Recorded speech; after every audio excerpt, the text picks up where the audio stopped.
Hello बच्चों, और question is है during germination micropyle of seed take parts in. देखिए हमारे पास में जो सीड की स्ट्रक्चर होती है, अगर हम सीड की पर्टिकुलर स्ट्रक्चर की बात करें तो इसका जो हमारा सीड होता है, ये सीड हमारे पास में टू सरफेस के अंदर होता है। आउटर स्टेज इसकी हमारे पास में क्या होती है, टेस्टा होती है।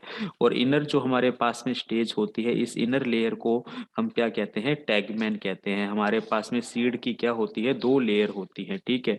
टेस्टा हमारा क्या कहलाता है, आउटर इंटीगुमेंट कहलाता है। और हमारा जो टैगमेन है वो हमारा क्या कहलाता है, इनर इंटीगुमेंट्स कहलाता है। अब हमें ये याद रखना है कि इस जो टेस्टा पर यानी कि आउटर इंटीगुमेंट्स पर एक जगह पर हमारे पास में पोर्स होता है। ये पोर्स हमारा क्या है, जर्म पोर कहलाता है। क्या कहलाता है, जर्म पोर। जो हमारा कहाँ पर होता है, माइक्रोपाइल एंड की तरफ होता है। क्या होता है, माइक्रोपाइल एंड ही होता है। आप ये कह दीजिए जर्म पोर। जब सीड का क्या होगा, जर्मिनेशन होगा। जब सीड का जर्मिनेशन होता है तो इस जर्म पोर से क्या जाता है, हमारा वाटर एंड हमारा जो ऑक्सीजन है वो एंटर होता है, जिससे हमारा सीड क्या होता है, जर्मिनेट होता है। तो हम कह सकते हैं वाटर और ऑक्सीजन, चाहे जर्म पोर बोल दीजिए चाहे माइक्रोपाइल बोल दीजिए, जिससे ये सीड के अंदर जाता है और हमारा सीड क्या होता है, जर्मिनेट होता है। तो बी ऑप्शन यहाँ पे हमारा क्या है, बिल्कुल राइट आंसर है, ठीक है।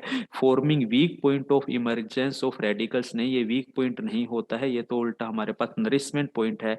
पासेज ऑफ गैसेस का भी यहाँ पे हम कह सकते हैं, लेकिन मेन हमारा जर्मिनेशन पॉइंट ऑफ व्यू से देखेंगे तो हम क्या कहेंगे, वाटर एंड ऑक्सीजन एंटर होते हैं।